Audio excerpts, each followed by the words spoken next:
Firefighters have lost their lives because of the lack of command and control at fire incidents.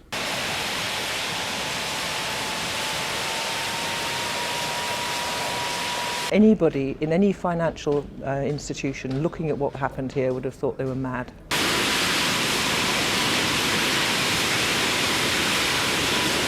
If it can be made to work properly, as it should be, I think we do have a real gem here and it should be preserved.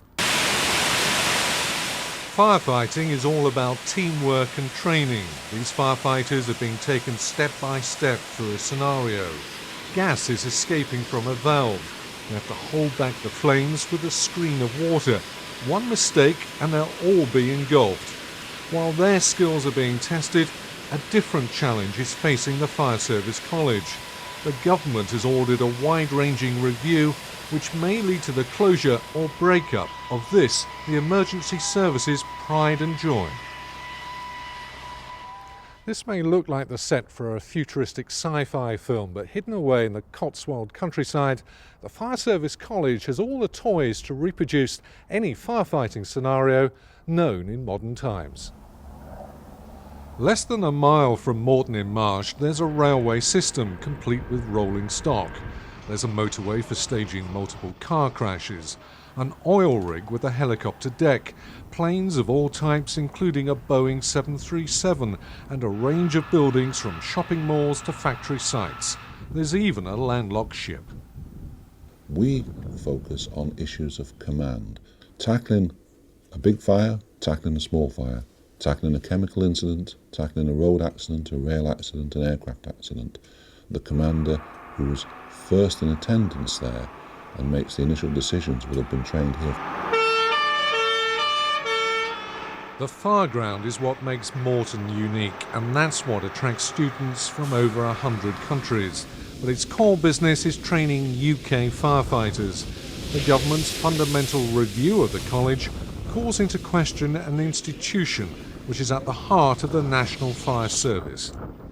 The first time I was exposed to a fire was my first night on duty on the fire station, which in those early days was a very frightening situation.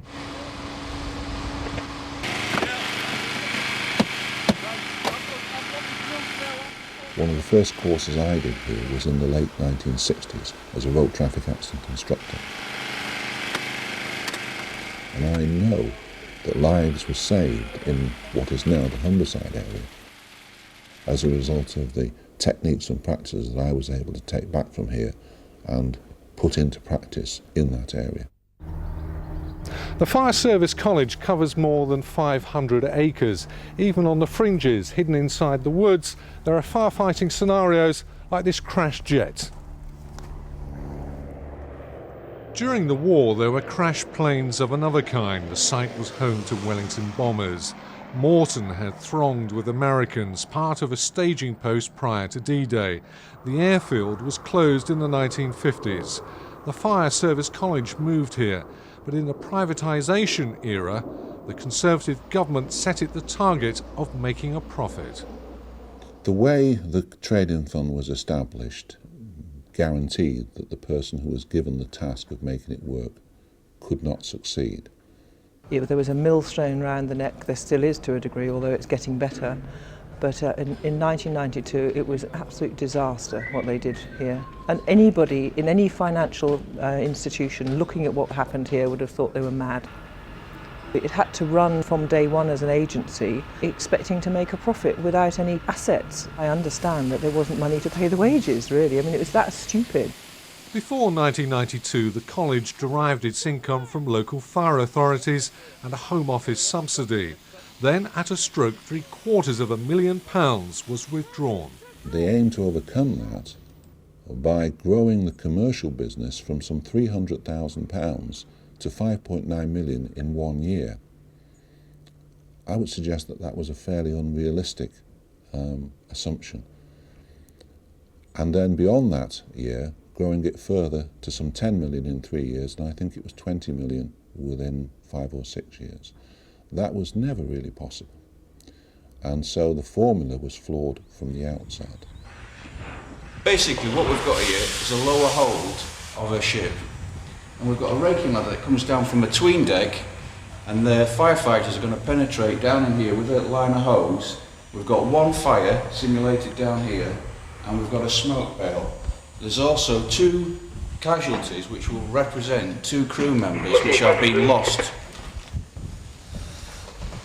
Firefighters have got to tackle the fire and also rescue the casualties.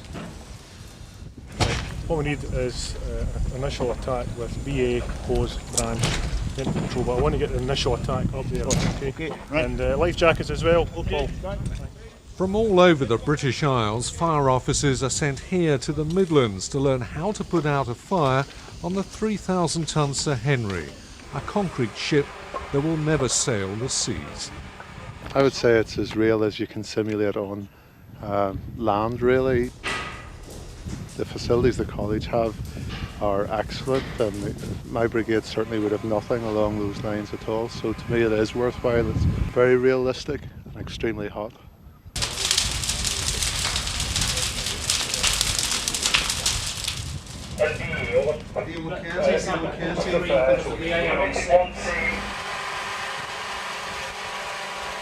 We're trying to establish communications. Communications will be the one thing that decides whether or not the incident will come to a successful conclusion.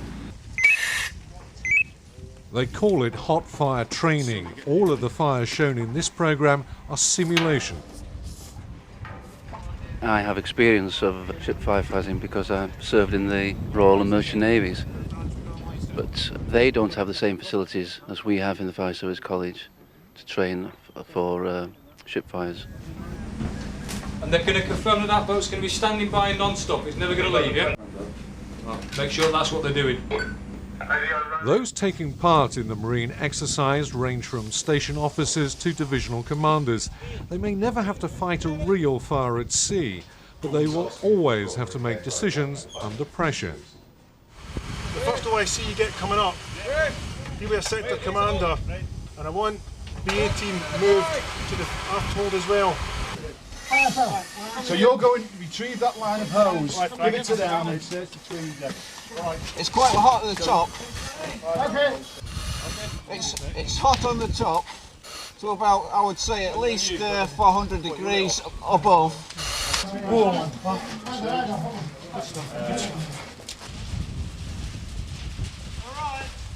You know, if you're an officer for a few years, you tend to forget what it's like. And you tend to forget what the punishment that firefighters are taking when you send them into an incident like that. Okay. Okay, fine. Yeah, okay. Safety officers check that the right equipment is being worn in the right way. This may be an exercise, but the flames and the heat are real. The incident over, the debrief throws up an unexpected problem. We talk about determining the weight of equipment before we embark. Also, I think we should take into account the physical dimensions of each one of us, because one person whose name shall not be mentioned couldn't fit a life jacket over his head. His head was far too big. So I won't mention his name, but that's Lancashire's offshore capability up to Swanee. While everyone praises the fire training, Whitehall is focused on the continuing financial problems. The Home Secretary, Jack Straw, pulled no punches. In March, he said it cannot continue to stagger from one financial crisis to the next, and he wanted recommendations to break out of what seems a dishearteningly downward spiral. To replicate these facilities anywhere else in the country would cost a fortune. You've got a motorway here, you've got a ship, you've got an office block, all sorts of hugely expensive facilities here. And this is a centre of excellence. It's got a worldwide renowned name, that we should be concentrating the training of our UK fire officers on this site. All brigades should send their officers here, and this place has a great future if that happens. Now, I am just worried that this options review team already had made up its mind that they wanted to dissipate our training effort in different regions throughout the country. The net result is that this place will then start to run down. Once it starts to run down, it becomes hugely expensive to maintain, and eventually it will close. Well, I know we could maybe do it in-house in regions or whatever, but I don't think it would be the same, because when you come in here, There at this course we've got people from Hong Kong and people from Cyprus. We wouldn't get that cross-fertilisation of ideas if we didn't come here. If we hold it in-house in regions in, say, Scotland, where I come from, that wouldn't happen. So your knowledge build-up wouldn't be the same. In Hong Kong, why I say that in Hong Kong, if we say that he's a graduate from Moreton in Marshall, then he will got a high image and high status within the brigade. We didn't have the same building in Cyprus for this exercise, and this is make the Cyprus government, especially the chief of the fire brigade, to decide to send officers for Cyprus to train over these courses, I don't know that of other part of West African countries, but Ghana, we the firemen, we know there is a special college in Britain which is in Moreton. They all know. It's quite impressive. The facilities that I've seen around, I've not seen any of such in anywhere around the world, taking into consideration the countries I've ever visited.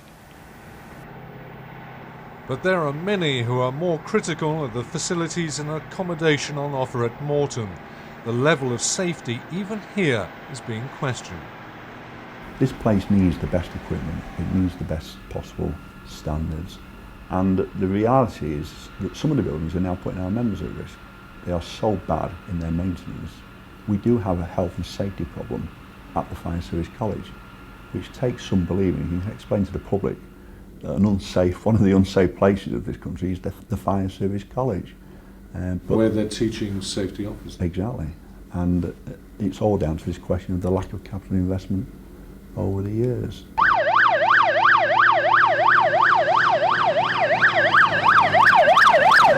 By the end of the day, you will be able to seek information and offer guidance to an incident commander at a number of hazmat pollution incidents.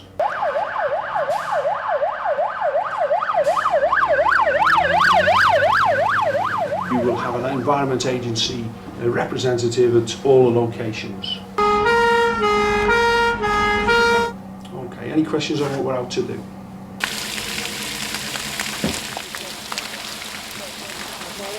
It is definitely diesel. That's confirmed. Okay, it's confirmed, all right? Okay. What you've got to do now is deal with what you can see. Okay, David. You want chemical protection? We don't need chemical protection, it's only diesel. We get the poly boot. Yeah.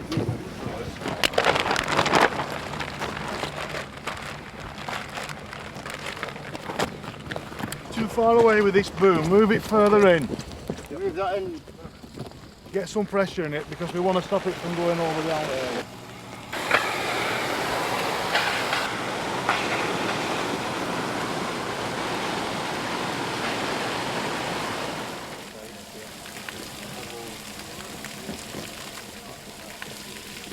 Yeah, we've sealed this end over.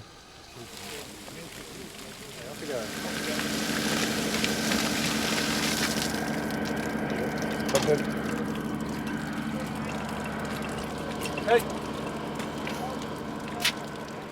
The leak is stopped. In this exercise, it wasn't diesel, just water. But the team had to think not only about sealing the leak, but also about the possible impact of the incident on the environment. The review team have been looking at proposals to export some of the college's work to regional training centres like this one in the West Midlands. I think over the years, the training that's been provided by the British Fire Service has always been a soft option for people to cut in times of financial constraint.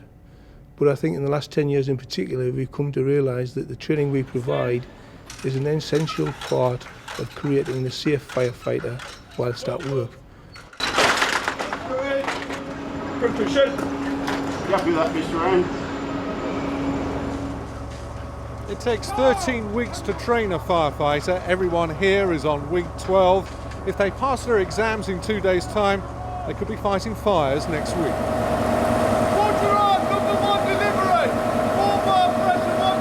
We see ourselves fitting into a national fire service training programme.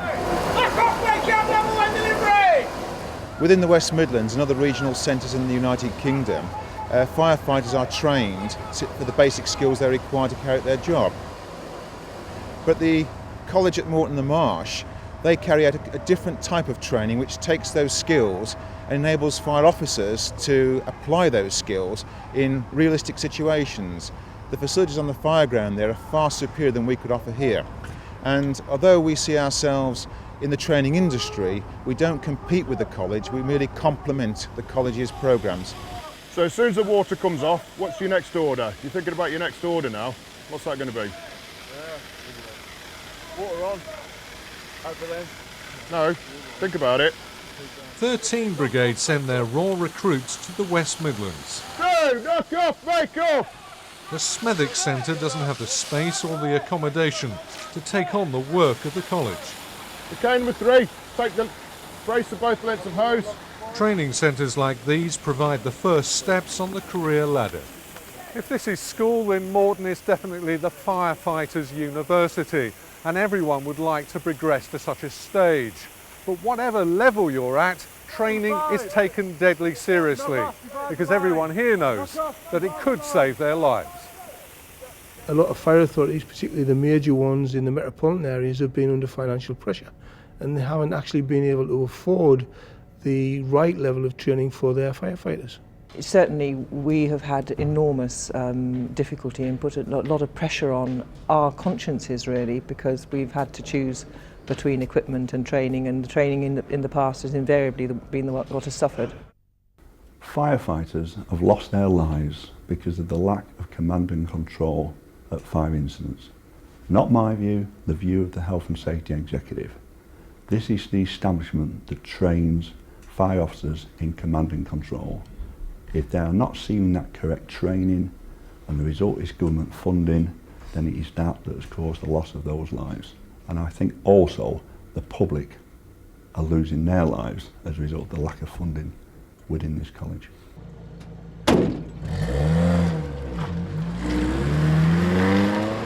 Yeah, they just threw it out. It's down there on the floor, and they just drove off. I mean, they didn't hang about. Right. They just threw the drum out and away they went. And the drum's definitely leaking? It's leaking, yeah. It's hit the deck and it's leaking.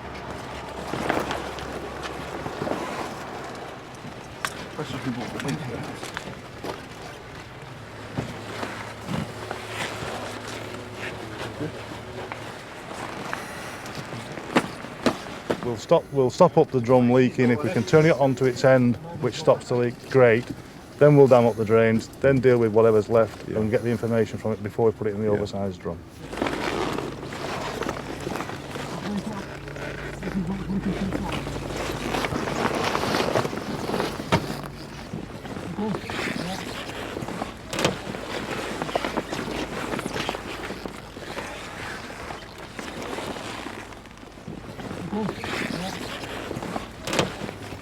The Hazardous Materials course introduces officers to the Environment Agency's new pollution grant packs. Until now, fire teams would have had to improvise. They may, if it's come across here, it may have leaked into another, and they may have more than one drain to block. Yeah.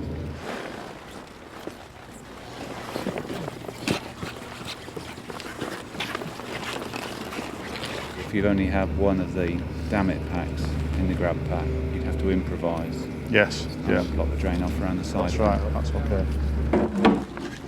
The fire service has learnt to tackle new types of incidents, but those in charge are having to rethink their whole approach to their jobs. Right, could I first of all say good morning, and what a great pleasure it is to be at the Fire Service College. Richard Bull is the Chief Fire Officer for Tyne and Wear. He's lecturing on the Divisional Command course. After 30 years of fighting fires, he's now taking an axe to his budgets. And if you think, in the last 5 years in Tyne and Wear, we have actually closed one fire station completely, reduced turntable ladders from 5 to 3, taken 3 rescue tenders off the run, reduced emergency tenders from 3 to 2, reduced the conditions of service of our existing employees, and have made significant changes to the way the budget is put together. And we're still facing a 2.5 million shortfall for next year. In the last 2 years, the college commandant has also been axing his budgets and claims a dramatic improvement in the college's fortunes.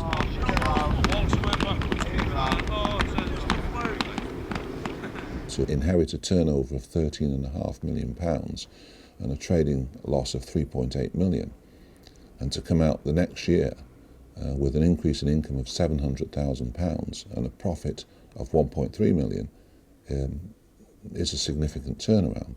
And of course those figures were not available to the Home Secretary at the time, but when he sees them, I expect he'll view them with some satisfaction. Some might suggest that your success is down to creative accountancy or cooking the books. Well, it would be very regrettable if people were to sink to those kind of assertions, and particularly if they were to make them without examining the facts, because the facts are there to be examined. We've done it by two means, and I'm sure a businessman would understand before I say what those means are. We've driven costs down and we've increased income. He's done it by being more sparing with expensive senior staff, renegotiating hours and conditions with the unions, by cutting jobs, a quarter less staff than in 1992. He's also fought a successful firefight with the Inland Revenue and the VAT man, and actively marketed the service to the Far East. But Whitehall and the union seem sceptical about the nature of the improvements. If the measure is the financial situation of the college, then that is the case. The financial position has improved since the President, Commandant, Chief Executive came in. But I don't put that measure on it. I put the measure on whether the numbers of fire officers in the fire brigades of the UK are receiving the training they need to receive. The reality is far less fire officers now coming to the college for training, and far less fire officers are receiving the amount of training. In other words, there's fewer student weeks actually taking place at the college. The figures produced for the review show that over the last 6 years the number of student weeks has indeed declined by more than 5,000. It's yet more ammunition for the review team, who the college fear has a hidden agenda to break up or scale down the Fire Service College. You'll be aware that I put down a parliamentary question which revealed that one of the senior fire officers from Kent, Mr. Wanchowski, who had been on the review team when it started, resigned halfway through because he wasn't satisfied that the review was being conducted in the correct manner. Now, that is the only circumstantial evidence I have, but it doesn't sit very comfortably with this open sort of mentality that all ministers are maintaining that the review team has. What we don't know is the results of the review. As far as I'm aware, they're at the moment being drafted as we speak. But there are some terrible rumours coming out. I mean, there are rumours such as the review team have compared the skill levels of firefighters to the skill levels of hairdressers. Now, I don't want to have any sort of knock at the hairdressing profession, but on behalf of the membership that respond to fires, our membership, then I take great exception if that sort of rumour is true. And to make it even worse, I heard the comparison was then changed when challenged to a comparison with painters and decorators because they climb ladders and firefighters climb ladders. I think there's always a danger when you have a perception at the outset that perception may continue throughout the process. But I very much hope that the number of people involved will be able to look at the facts, and not only the facts relating to the establishment of the Training Fund, but also the current situation. The Home Office is not prepared to discuss the findings of the review team, but a confidential document obtained by Midland's report reveals the scale of the criticism directed at the college. The review team claim that there is significant overstaffing here, that the management is bureaucratic, and that the facilities have been starved of investment. In a confidential memo sent to Mike O'Brien, the Home Office Minister with responsibility for the fire service, the review team outlines their proposal for a merger between the Fire Service College and the Ministry of Defence fire training establishment at Manston in Kent. The latest language of Whitehall, it speaks of a joined-up government approach involving two major departments of state. Merging with the military, it's claimed, would provide better value by combining operations to yield greater economies of scale. Not only the college, but the culture of the fire service is under attack. A Home Office survey criticised the macho mentality of the firefighters, accusing them of being sexist and racist. The college reflects much of a past which is now shown to need changing. While morale here is said to be low, all are unflinching in their defence of the college. We tend to find when we come here for training is that we take a lot more back because we get a lot more varied knowledge from different brigades. I'd support that. I think one of the greatest advantages of the college is, as Gary was saying, the sharing of ideas from around the country. And we get a great deal of benefit from that. Plus, obviously, the operational experience you can gain on the fireground facilities, which is second to none and not available anywhere else to my knowledge. A lot of brigades may not have the facilities to give us the required training to be able to deal with the sort of incidents we're likely to come across. But there's certainly a safety implication, not just for the firemen themselves, but also the general public. I think as far as the fire service is concerned, it's the centre of excellence for the fire service training. You can't repeat or simulate the training that we've got here anywhere else in the country.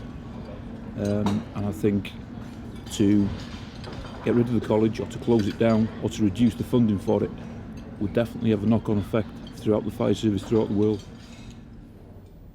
Every time a firefighter dies, this bell is struck and their name is entered into a book of remembrance in the Fire College chapel. Firefighting is inherently dangerous. People will die. But the whole service is looking at the future of Moreton. They would see it as criminal if anyone was to die because of a lack of training. This oil painting entitled Saved is famous. This is the original. Reproductions of it hang in almost every fire station in the country. While the Victorian sentimentality behind it may seem old-fashioned now, many firefighters are just as passionate about the future of the Fire Service College. This college is as important to the service we give as the actual red fire engine, the fire station and the firefighters within individual brigades. Nobody wants their local fire station to close down. And they shouldn't let this college close either. If the review team don't look at the improved performance in 98-99 and in this current year, where our figures to the end of August show we're performing £1 million better than we were at the same time last year, then I think that they will come up with a very black picture. It could so easily be thrown away, and indeed that's my great fear, that the old prejudices of the Home Office will come out, say this place has never made a profit, we should close it down and dissipate the training elsewhere. I think the reality is that ministers made a mistake, a terrible, terrible mistake when they changed the status of this college. A mistake that's actually cost lives, in my view. And one has to assume that they were advised by civil servants at that time. Those same civil servants are now carrying out the review into the Fire Service College. Are they prepared to accept that they made that mistake those years ago and now put those mistakes correct? I wish and hope that they are.